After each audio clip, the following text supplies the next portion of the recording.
Hey, welcome to Q&A, where you ask your questions on faith and life, and I do my best to give a biblical perspective. Well, let's jump into today's question. Does Matthew 24, verses 37 to 39 suggest we should remain steadfast rather than desiring to be swept away, given those during Noah's time were killed? The short answer is absolutely, 100%. We should seek to remain steadfast in our faith. Our eyes focus on the one who holds us in the palm of his hand, because that's where our safety, our security comes from, being in his hand rather than trusting ourselves to anything else. We are called to walk by faith and not by sight, not to live our life in reaction to what's happening around us, but steadfastly remaining focused on the things of God. If you're not familiar with the passage, let me bring it up and read the verses to you. They're well-known passage in Matthew 24, verses 37 to 39. Here they go. When the Son of Man returns, it will be like it was in Noah's day. In those days before the flood, the people were enjoying banquets and parties and weddings right up to the time Noah entered his boat. People didn't realize what was going to happen until a flood came and swept them all away. That is the way it will be when the Son of Man comes. In other words, it's a graphic picture of what happens when we live our life by sight, in response to our own senses and to doing things our way, rather than being led by faith and living in response to the gospel of Jesus Christ. It means that we put off, or we choose not to ignore the message of hope, and suddenly, because no one knows when the Son of Man's going to come, what happens is we're caught unawares. Suddenly it's too late. In fact, we really need to read the next three verses to fully understand exactly what Jesus is saying here, because I think also this passage has been used a little bit inappropriately, in my view. You may have other views. Love to hear them in the comments below. But if you were to carry on in verses 40 to 42, let me bring it up here. It helps bring some clarity.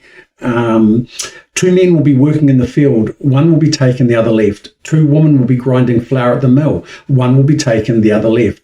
So you too must keep watch, for you don't know what day your Lord is coming. In other words, in this section here, Jesus is making it very clear that there's only two groups of people: those who are prepared and as a consequence are saved, and those who are not and who perish, who are swept away. This is not a reference to those who are being taken, being raptured prior to judgment at all. It needs to be seen in the context of Noah.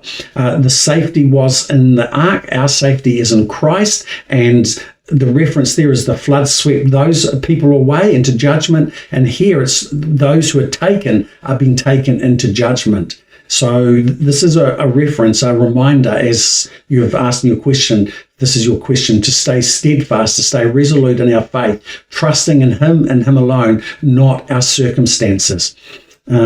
What happened in the days of Noah to keep people from listening to Noah's message, warning people of what was coming?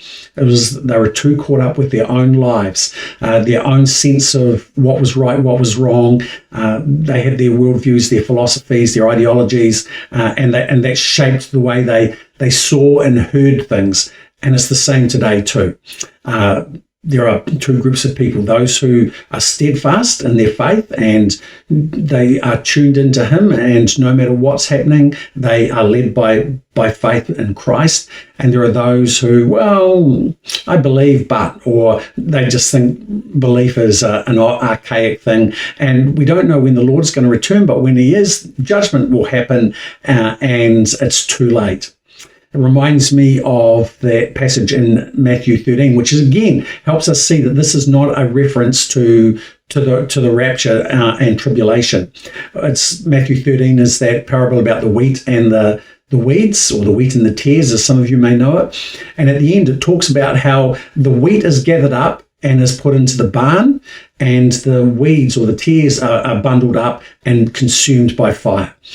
In other words, they're swept away, just as they're taken, as it says in Matthew 24, or swept away as it is in the days of Noah. Either way, it's a reference to judgment. The safety is in Christ, in our barn, in our ark. So yes, you're absolutely right. This is a picture of, or an exhortation to remain steadfast, and no matter when the rapture may or may not occur, not to pin our hopes on that, but to remain focused on Jesus, who alone is our ark, who is our protector, who will save us at just the right time. So yeah, that's how I see it. Love to hear your thoughts in the comments below.